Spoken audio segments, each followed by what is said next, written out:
கோயம்புத்தூர் அப்பார்ட்மெண்ட்டில் ஒரு வீடு. அந்த வீடு ரொம்ப நாளாக பூட்டியே இருக்குது. யாரும் உள்ளே போகிறதில்ல, வெளியவும் வரதில்ல.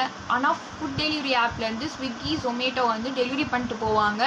ஒரு நாள் அந்த வீட்டிலேருந்து ரொம்ப ஸ்மெல் வந்திருக்கு.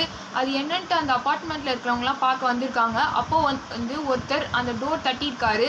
அப்போது ஒரு பாட்டி தலையை வச்சுட்டு வந்து டோர் திறந்துருக்காங்க. நீங்கள் உள்ளெல்லாம் வரக்கூடாது அப்படின்னு சொல்லியிருக்காங்க. அந்த ஒருத்தர் உள்ளே போனவர் அங்கே வெறும் குப்பை மட்டும்தான் பார்த்துருக்காரு. அவர் கோயம்புத்தூர் கார்ப்பரேஷன் ஆஃபீஸ்க்கு கால் பண்ணியிருக்காரு. அங்கேருந்து கோயம்புத்தூர் அஃபிஷியல்ஸ் வந்திருக்காங்க. அவங்க வந்து நாங்கள் உங்களுக்கு ஹெல்ப் பண்ண வந்திருக்கோம் அப்படின்னு சொல்லியிருக்காங்க. அந்த வீட்டில் அந்த பாட்டிக்கு 75 வயசும் அவங்களோட மகளுக்கு 45 வயசு ஆகுது. நீங்கள் ஏன் இப்படி இருக்கீங்கன்னு கேட்டதுக்கு 10 வருஷத்துக்கு முன்னாடி அவங்க ஹஸ்பண்ட் வந்து இறந்துட்டு இருக்காங்க. அந்த ஃபீலிங்லேருந்து வெளியே வர முடியாமல் அவங்க வீட்டிலேருந்து வெளியே வராமல் யார்கிட்டையும் பேசாமல் இருந்திருக்காங்க.